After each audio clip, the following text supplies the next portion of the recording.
যখনই আমরা কোনো সমস্যার সমাধান খুঁজে পাই না, তখন আমরা কি করি?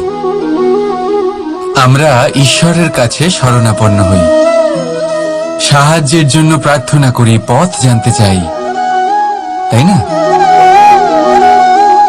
কিন্তু আপনি কি কখনো ভেবে দেখেছেন একটা পাথরকেও ঈশ্বরের মূর্তি হওয়ার জন্য কতটা পরিশ্রম করতে হয়েছে?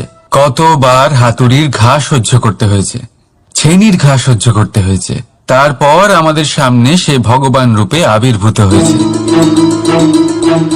তাই জীবনে এত ছোট ছোট কথা ঈশ্বরের কাছে চেয়ে নিজের সময় নষ্ট করবেন না, বরং অন্তর থেকে প্রচেষ্টা করুন, সংঘর্ষ করুন, সব পাবেন।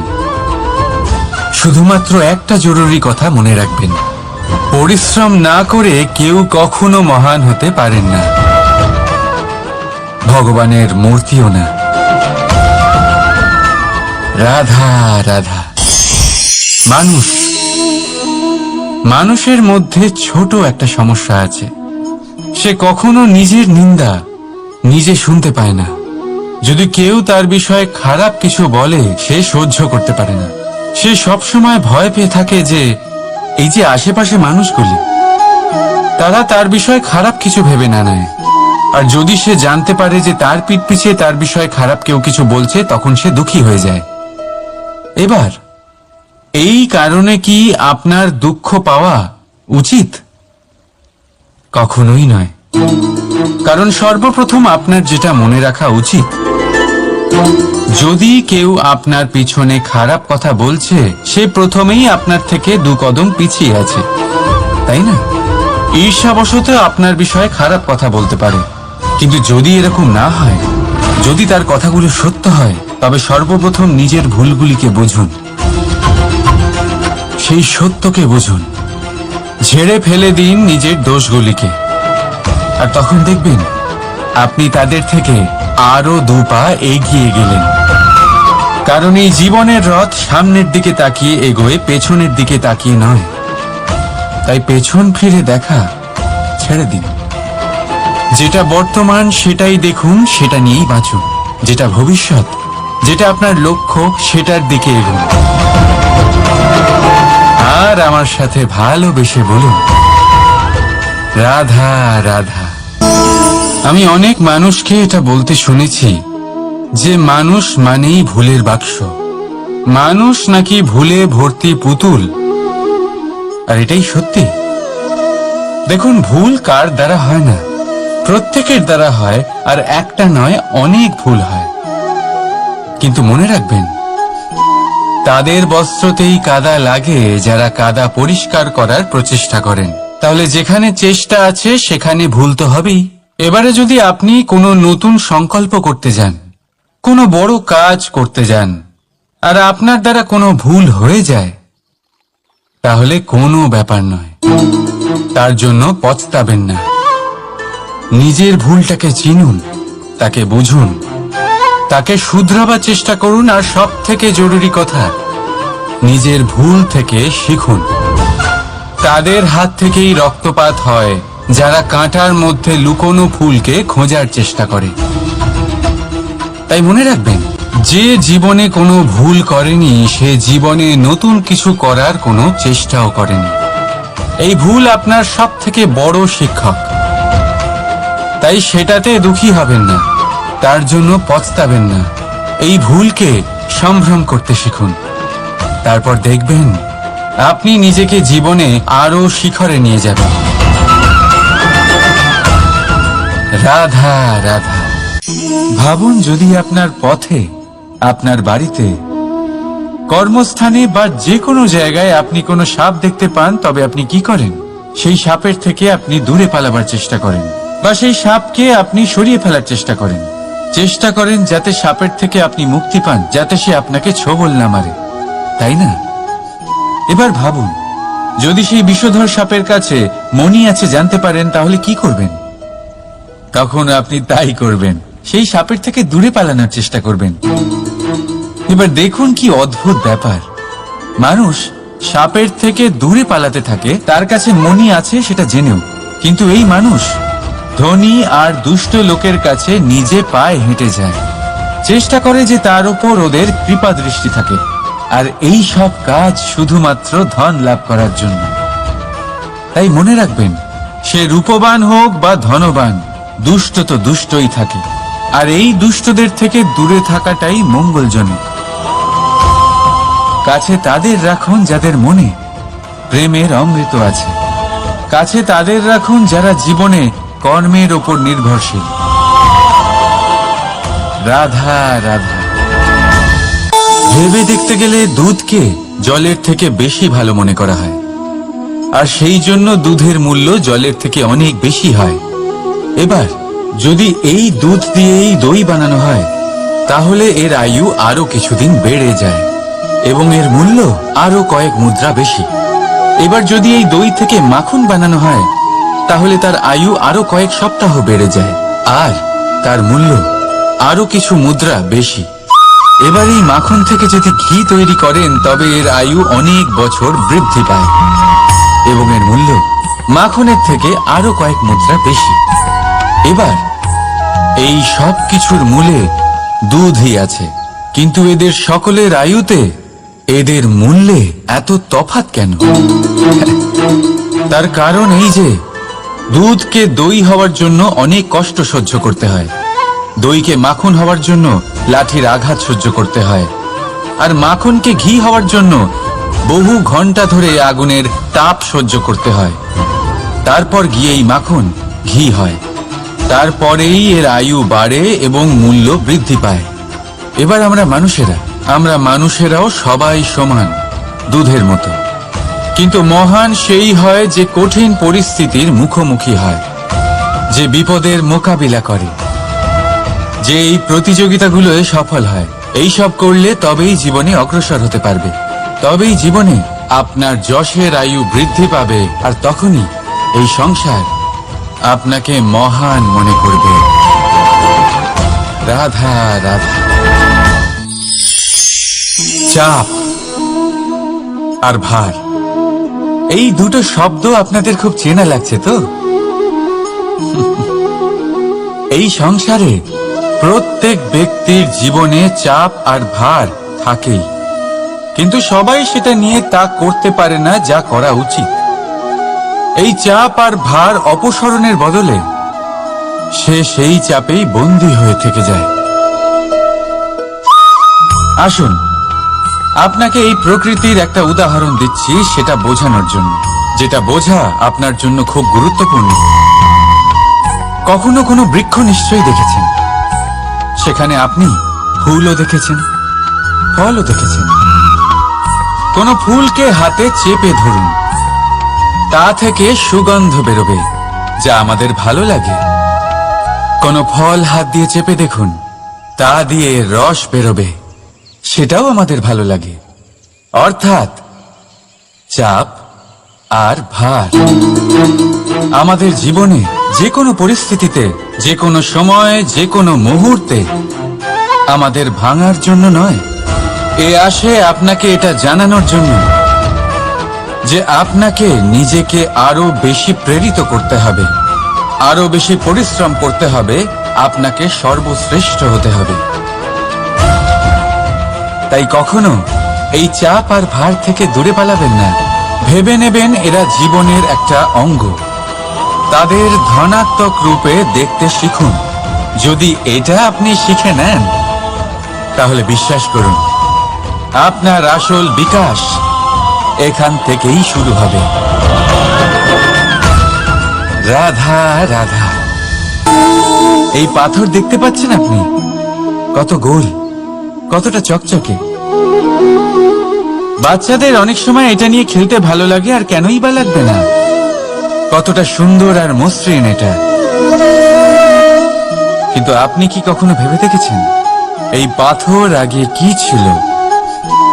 কোনো বিশাল আকার পর্বত, কোনো বিশাল আকার পাথরের একটা বড় ভেঙে যাওয়া অংশ বিশেষ, যেটা কোনোভাবে নদীতে পড়ে নদীর ধারার সাথে বইতে থাকলো, মাটির সাথে ঘর্ষণ হলো, বালির কণার সাথে ঘর্ষণ হতে থাকলো, আর তারপর ধীরে ধীরে এই আকার পেল। এবার আমরাও এই পাথরের মতোই। তাই মনে রাখবেন, আপনার ব্যক্তিত্ব, আপনার এই স্বরূপ ঈশ্বরের দেওয়া কখনোই নয়। হ্যাঁ, প্রকৃতি অবশ্যই আপনাকে জন্ম দিয়েছেন, কিন্তু আপনি নিজে নিজের ব্যক্তিত্বের রচয়িতা। আর আপনি তা রচনা করেন কঠিন পরিস্থিতির মুখোমুখি হয়ে, সংকটের ধারা পার করে। তাই আপনিও এই পাথরের মতো নিরন্তর চেষ্টা করতে থাকুন, নিজের অস্তিত্ব বজায় রাখুন, এই অস্তিত্বকে মহান করতে থাকুন। আর আমার সাথে ভালোবেসে বলুন, রাধা রাধা। সংসারে প্রত্যেক মানুষের মনের গভীরে অনেক রকমের চিন্তা লুকিয়ে আছে। পিতামাতার চিন্তা, সন্তানের চিন্তা, স্ত্রীর চিন্তা, কাজের চিন্তা, ভবিষ্যতের চিন্তা, ইত্যাদি ইত্যাদি। মানুষের এই মন নানান চিন্তায় ভরা, কিন্তু আস্তে আস্তে এই চিন্তা চিতা হয়ে ব্যক্তিকে সমাপ্ত করে দেয়। আপনাদের একটা কথা মনে করিয়ে দিই, যে কথা আপনারা আগে থেকেই জানেন। কি অদ্ভুত ব্যাপার, তাই না? আপনি এই সংসারে আসার আগেও এই সংসার ছিল, আপনি যখন এই সংসার থেকে যাবেন তারপরেও এই সংসার থাকবে। অর্থাৎ আপনার আসার আগে এবং আপনার যাওয়ার পর যে সময়, সেটা আপনার হাতে নেই। তাহলে আপনার হাতে কি আছে? আপনার হাতে আছে সেই সময় যেটা আপনি এখন কাটাচ্ছেন, সেই সময় যখন আপনি আমার কথা শুনছেন, সেই সময় যখন আমি আপনার সাথে কথা বলছি। শুধু এটাই আপনার হাতে আছে। এবার এটাকে নিয়ে আপনি কি করবেন? চিন্তা করে নষ্ট করবেন? আমি তো এটাই বলবো যে আপনার পর্যবেক্ষণ করা উচিত। পর্যবেক্ষণ করুন যে এই সময়ের সদ্ব্যবহার আপনি কিভাবে করবেন, কিভাবে আরো বেশি মহান কাজ করবেন, ভালো কাজ করবেন, কিভাবে সকলের সাথে আনন্দ ভাগ করবেন। তাই মনে রাখবেন যে চিন্তা চিতা অবধি নিয়ে যায়, আর পর্যবেক্ষণ মনকে একাগ্র করে তোলে। রাধা রাধা। ব্যক্তি কখন সফল হয়, কখন অসফল, কখন ক্ষতি হয়, কখন লাভ, কখন জয় হয়, কখন পরাজয়, এসব কিসের উপরে নির্ভরশীল? বেশিরভাগ লোকেই বলবেন পরিস্থিতির ওপর, আর সেটা ঠিকও। যদি বাইরে বর্ষার পরিবেশ থাকে, তবে সেখানে বস্ত্র কিভাবে শুকোতে পারে? যদি ঝড়ের পরিবেশ থাকে, তাহলে নৌকা কিভাবে পার করানো যেতে পারে? কিন্তু যদি আমি আপনাকে আসল সত্যি বলি, তাহলে অসফলতার কারণ পরিস্থিতি নয়, সেই পরিস্থিতিকে স্বীকার করে নেওয়া। প্রত্যেকের জীবনে এরকম সময় অবশ্যই আসে যখন আমরা চাইলেও পরিস্থিতিকে পাল্টাতে পারি না। পরিস্থিতিকে পাল্টানো অসম্ভব হয়ে ওঠে। এরকম সময়ে একটাই উপায় আছে, পরিস্থিতিকে নয়, মনস্থিতিকে বদলান, আর দেখবেন সবকিছু ভালো হবে। কারণ এই মনস্থিতি আপনার জীবনের সব থেকে বড় সম্বল, সব থেকে বড় সাথী। দেখুন, অপবাদ, অসফলতা প্রত্যেকের জীবনের একটা অংশ অবশ্যই, কিন্তু আপনাকে নিরন্তর চেষ্টা করে যেতে হবে, পুনরায় ঘুরে দাঁড়িয়ে এগিয়ে যেতে হবে, তবেই সফলতা আসবে। যদি এতই সহজ হতো সফল হওয়া, তাহলে সবাই সফল হতো, তাই তো? রাধা রাধা। কথায় আছে, জীবনের সম্পর্ক নিয়ে কখনো অঙ্ক কষা উচিত নয়। এই কথা তো ঠিক। যদি এই সম্পর্কে লাভ, ক্ষতি, গুণ, ভাগ এসব চলে আসে, তাহলে সবকিছু শুধু ব্যবসা হয়ে যায়। এই পুরো খেলাটাই হয়ে যায় অঙ্কের। আর এই জীবন নিশ্চিত রূপে অঙ্ক কষা নয়। এই জীবনে আনন্দকে বাড়ানো, কষ্টকে কমানো গণিতের খেলা নয়, ব্যবহার আর প্রেমের খেলা। কখনো কারোর মাথায় হাত রেখে তাকে শুভেচ্ছা জানালে হয়তো সেটা তাকে এত আনন্দিত করে যে সে পুরো জগৎ জয় করতে পারে। কখনো আপনার মুখ থেকে যখন কারোর জন্য কটু কথা বেরোয়, আর হয়তো সেটা তাকে এত কষ্ট দিয়ে দেয় যে সে এই জগতে কিছুই করতে পারে না। জীবনে কখনো সম্পর্কের মধ্যে গণিতকে আনবেন না, কখনো না। না লাভ ক্ষতি, না গুণ ভাগ। মনে রাখবেন, এই সংসারে এমন কোনো সমীকরণ নেই যেটার সমাধান নেই। শুধু তা খুঁজতে একটু সময় লাগে। রাধা রাধা। সূর্য এই সংসারে সব থেকে বেশি তেজস্বী এই সূর্য, সব থেকে বেশি উজ্জ্বল, সব থেকে বেশি শক্তিশালী। কিন্তু আপনি কি কখনো সূর্যোদয় দেখেছেন? এই শক্তিশালী সূর্য কিভাবে উদয় হয়?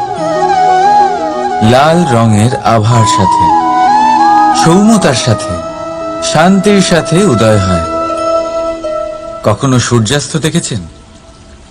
সেই লাল রঙের আভা, সেই সৌম্যতা, সেই একই শান্তি। আর এটাই একজন মহান ব্যক্তিত্বের গুণ। যখন জীবনে উত্থান ঘটে তখনও অহংকার করেন না, সৌম্যতা বজায় রাখেন। আবার যখন জীবনে ক্ষতি হয় তখনও সৌম্যতা বজায় রাখেন। যদি আপনিও চান সূর্যের মতো আপনি সম্মান পাবেন, তাহলে সূর্যের মতন হন। যখন জীবনে আনন্দ আসে, কুশল আসে, তখন সীমা লঙ্ঘন করবেন না।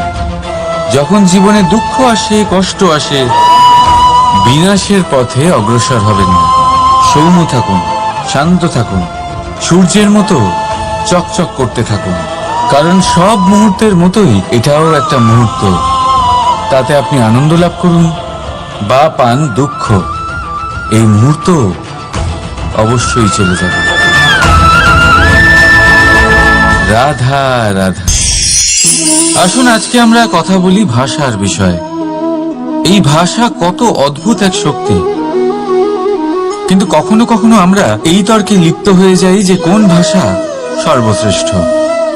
কখনো কখনো এই সমস্যায় আটকে পড়ি, যখন সামনের জনের ভাষা ভিন্ন আর আমাদের ভিন্ন। না আমরা তার কথা বুঝতে পারি, না সে আমাদের। আচ্ছা ঠিক আছে, কিন্তু কেউ আমাকে এটার মানে স্পষ্ট করে বোঝান। সূর্যমুখী, সূর্যের কিরণের কোন ভাষা সে বুঝতে পারে যে সূর্য ওঠার সাথে সাথে সেও ফুটে ওঠে? চকর, চকরের কাছে এমন কোন ইন্দ্রিয় আছে যে সে চাঁদের শীতলতা অনুভব করতে পারে? গরু এমন কোন সঙ্গীত শিখেছে যে আমার বাঁশির সুর শুনে তারা নিজেই চলে আসে?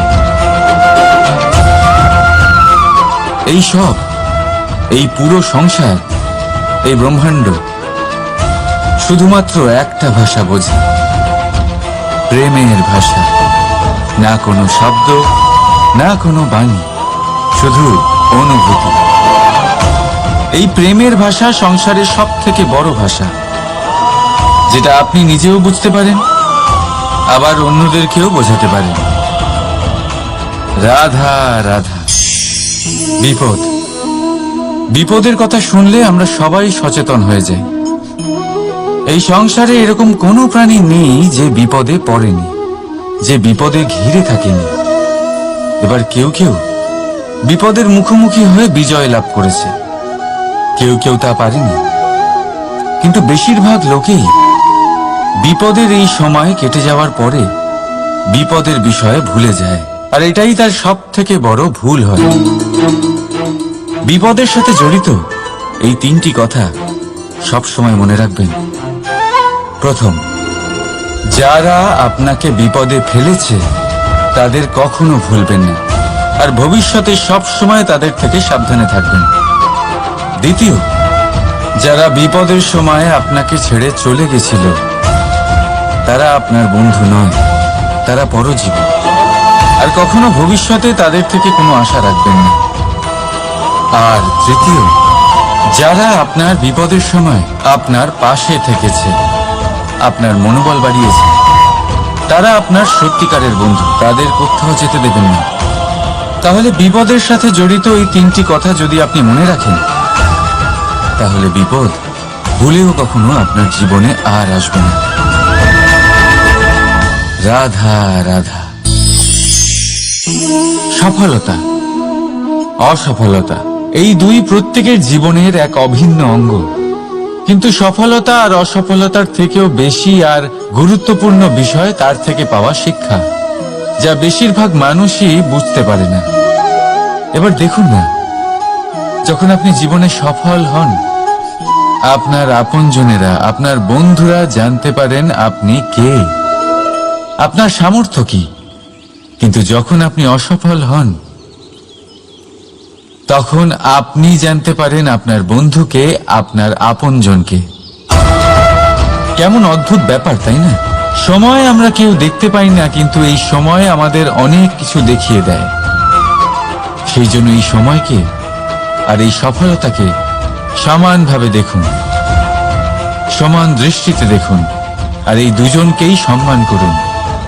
জীবনে আপনি অনেক কিছু শিখবেন, জীবনে আপনি অনেক দূর এগোবেন। রাধা রাধা। বন্ধুত্ব সংসারের সব থেকে বড় সম্পর্ক এই বন্ধুত্ব। জীবনে মা, বাবা, ভাই, বোন, এইসব সম্পর্ক আমরা বাঁচতে পারি না, কারণ এগুলি আমরা জন্মের সাথেই পাই। কিন্তু বন্ধুত্ব একটাই এমন সম্পর্ক যেটা আমরা বাছাই করতে পারি, যা আমরা বানাই, যা আমরা এগিয়ে নিয়ে যাই। তাই এই বন্ধুত্ব নিয়ে গর্ব করুন। যাকে আপনি বন্ধু বেছেছেন তাকে নিয়ে গর্ব করুন। যদি আপনারা দুজনে একসাথে থাকেন, তাহলে সেটা নিয়ে গর্ব করুন। যদি আপনার বন্ধু জীবনে এগিয়ে যায়, সফলতা পায়, তাহলে গর্ব করে বলুন, এই সফল মানুষটি আমার বন্ধু। যদি আপনার বন্ধু কোনো কারণে পিছিয়ে পড়ে, কোনো বিপদে পড়ে যায়, তখনও গর্বের সাথে তার পাশে দাঁড়িয়ে বলুন যে এই মানুষটি আমার বন্ধু। বন্ধুর সাথে একজোট হয়ে দাঁড়িয়ে থাকুন, যে কোনো পরিস্থিতিতে, সেটা ভালোই হোক বা খারাপ। এটাই মানুষের সব থেকে বড় পরীক্ষা। আর যে এই পরীক্ষায় উত্তীর্ণ হবে, বুঝে নেবেন তার জীবনে কোনো বিপদ আসতেই পারবে না, তারও না, তার বন্ধুর জীবনেও না। তাহলে আসুন আর আমার সাথে ভালোবেসে বলুন, রাধা রাধা। নির্মাণ করতে গেলে প্রথমে ভাঙনের জ্ঞান অত্যন্ত আবশ্যক। তার উদাহরণ আমি দেব এর দ্বারা।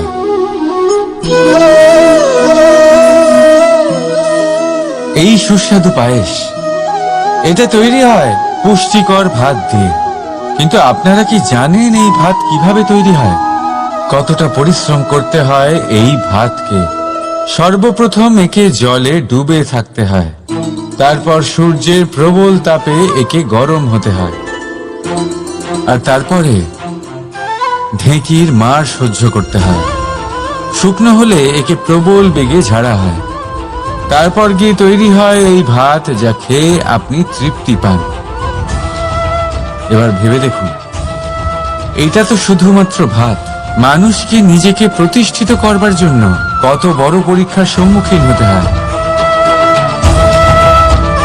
এই পরীক্ষার থেকেই তো আমরা ভয়ভীত হয়ে থাকি। পাবেন না। এই পরীক্ষার মুখোমুখি হন সাহসের সাথে, ধনাত্মক রূপে। একেই বলে বাধা পেরোনো, একেই বলে পরিশ্রম, একেই বলে আহ্বান। আপনাদের নির্মাণের জন্য সব থেকে বড় সহায়ক। রাধা রাধা।